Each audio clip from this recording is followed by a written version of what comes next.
Bonjour et bienvenue pour cette 11e vidéo de la série 12 semaines pour développer votre leadership.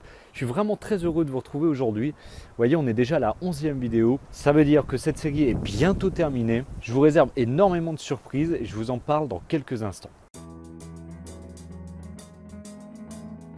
Alors vous voyez, je suis sorti aujourd'hui, je suis sorti un petit peu de mon cadre de référence pour faire les vidéos de la série. Je me suis mis en extérieur parce que je voulais profiter de ce soleil, ce merveilleux soleil de décembre. Et simplement parce que je vais vous parler de quelque chose qui me dépasse, qui dépasse le cadre de ces références. Je vais vous parler de rêve. J'ai envie de vous poser une question. Est-ce que vous vous autorisez à rêver? Avez-vous des rêves?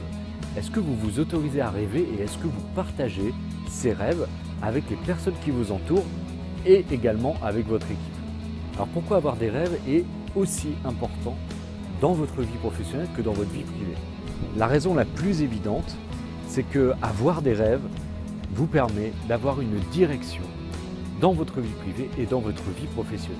C'est comme si vous décidiez aujourd'hui de gravir une montagne et d'arriver au sommet. Le sommet de la montagne serait votre rêve, qu'on peut appeler aussi une vision. Et le fait d'avoir ce rêve, ce grand rêve, vous allez pouvoir mettre tout en place dans votre vie pour aller l'atteindre. Et pourquoi est-ce que c'est aussi important de partager ce rêve avec d'autres? Le fait de le partager va vous donner encore plus de puissance, encore plus de motivation pour l'atteindre et vous emmènerez également des personnes avec vous sur votre chemin. Ce qui vous donnera l'occasion de faire de votre rêve une vision partagée. Alors j'ai deux exemples de rêves que j'ai réalisés dans ma vie privée et dans ma vie personnelle. Je vais vous les partager.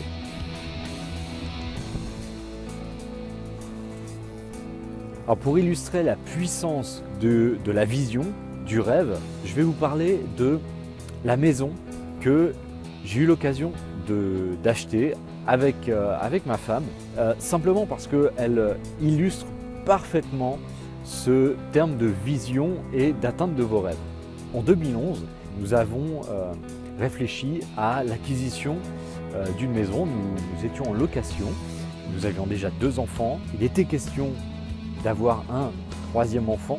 La maison était trop petite et puis pour nos activités futures, ce que l'on voulait faire professionnellement, la maison ne correspondait pas. On vivait dans 90 mètres carrés. Pour nous, c'était trop petit. Donc nous avons décidé de quitter cette maison et de trouver autre chose. Alors vous savez ce qui se passe dans ces cas-là, il y a tout un tas de critères à prendre en compte pour savoir quelle maison correspondrait le mieux à la famille. Et à cette époque, j'avais déjà commencé mon vision board, mon tableau de rêve tout simplement. Et dessus, en haut à gauche, j'avais dessiné une maison et j'avais mis des détails sur ce dessin. Il y avait des vignes tout autour de la maison. La maison était comme en 2 blocs avec une partie baie vitrée qui pourrait accueillir, par exemple, un salon de massage pour l'activité que ma femme voulait mettre en place dans le futur. Et puis cette maison, elle était entourée d'un superbe terrain avec beaucoup d'espace. Et donc cette maison, je l'ai dessinée en 2011.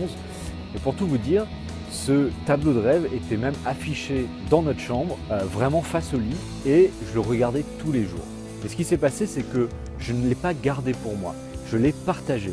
J'ai partagé cette vision avec ma femme, je lui ai décrit ce que je voyais pour notre future maison, ce qu'il nous faudrait vraiment pour que nous soyons bien et que nous puissions habiter à 5 correctement et dans le confort. Figurez-vous qu'il n'a suffi que de 3 ou 4 visites pour que nous trouvions la maison de nos rêves. Et cette maison, elle était à une valeur beaucoup plus importante que ce que nous pouvions mettre. Et tout s'est mis en place pour que nous puissions l'acquérir à notre prix. 2 ans après, en 2013, j'ai pu acquérir la maison de mes rêves qui correspondait en tout point à ce que j'avais indiqué sur notre tableau de rêve que j'avais partagé. Donc c'était un rêve, une vision partagée avec ma femme. Et je peux vous dire que j'ai les vignes en face, j'ai les vignes sur le côté, j'ai les vignes derrière, j'ai un grand terrain, j'ai une maison en 2 parties avec un salon de massage et c'est juste hallucinant. Voilà pour le premier exemple de ce que peut provoquer une vision et une vision qui est partagée. Le second exemple professionnel cette fois, lorsque je manageais des équipes, j'avais des équipes disséminées en France. Mon rêve, c'était de pouvoir réunir ces équipes en gardant les entités existantes à différents endroits de la France, mais de les réunir sous une seule et même bannière qui n'existait pas à l'époque, donc une seule et même identité, de créer une identité de groupe et que ces équipes puissent obtenir leurs primes tous les trimestres. Et cette vision, je ne l'ai pas gardée pour moi. À la première occasion, lors des toutes premières réunions d'équipe que j'ai organisées, eh bien, j'ai partagé cette vision dans les détails en précisant ce que je souhaitais et pourquoi je souhaitais que ça arrive. Et non seulement, après quelques mois, nous avons réussi à créer une identité propre et bien définie pour toutes ces équipes, ces 5 équipes en France, et les réunir sous une seule bannière. Elles travaillaient ensemble et en plus, tous les trimestres, elles obtenaient leurs primes, ce qui n'était jamais arrivé. Vous voyez la puissance de cette vision que j'avais et que j'ai pu partager avec les membres de mon équipe. Alors retenez bien ceci, une vision, lorsque vous la gardez pour vous, eh bien, elle aura beaucoup moins d'impact que si vous la partagez avec les autres, avec vos proches, avec votre famille, avec votre équipe. N'ayez surtout pas peur de parler de vos rêves, de parler de votre rêve, de la vision que vous avez de votre business avec les gens qui sont directement concernés. Expliquez-leur pourquoi c'est aussi important pour vous, pourquoi vous voyez telle chose, pourquoi vous voyez ça de telle manière.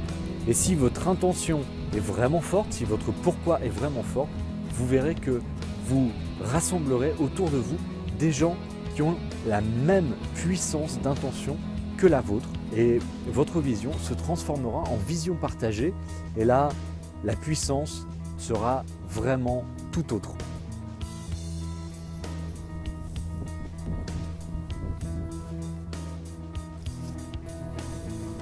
Alors vous le savez, je travaille dans le domaine du management, du leadership, de l'encadrement d'équipe et j'ai un rêve, une vision de l'encadrement d'équipe dans les entreprises. Vous connaissez certainement un petit chef. Eh bien, ces petits chefs, mon rêve, c'est de briser le moule. C'est de totalement enrayer la machine à créer des petits chefs et donc de fournir aux managers tous les bons outils et tout le savoir-faire et tout le savoir-être pour devenir un manager leader inspirant et impactant pour les autres.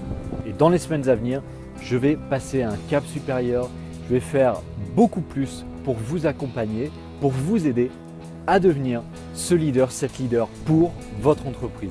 Pour suivre ce qui va se passer en 2016, eh bien inscrivez-vous juste ici, abonnez-vous à ma chaîne YouTube pour être sûr de ne rien rater. Et puis ce que je vous invite à faire, comme pour chaque épisode de cette série, c'est à télécharger juste ici le livret d'accompagnement qui va vous donner les 12 clés pour améliorer votre leadership, le développer dans les meilleures conditions. Et cette semaine, prenez votre rêve, partagez-le avec vos proches, avec les gens qui sont concernés directement et vous verrez, les résultats seront juste incroyables. Moi je vous dis à la semaine prochaine. En attendant, prenez bien soin de vous, bien soin de vos proches et de vos équipes. Je vous embrasse.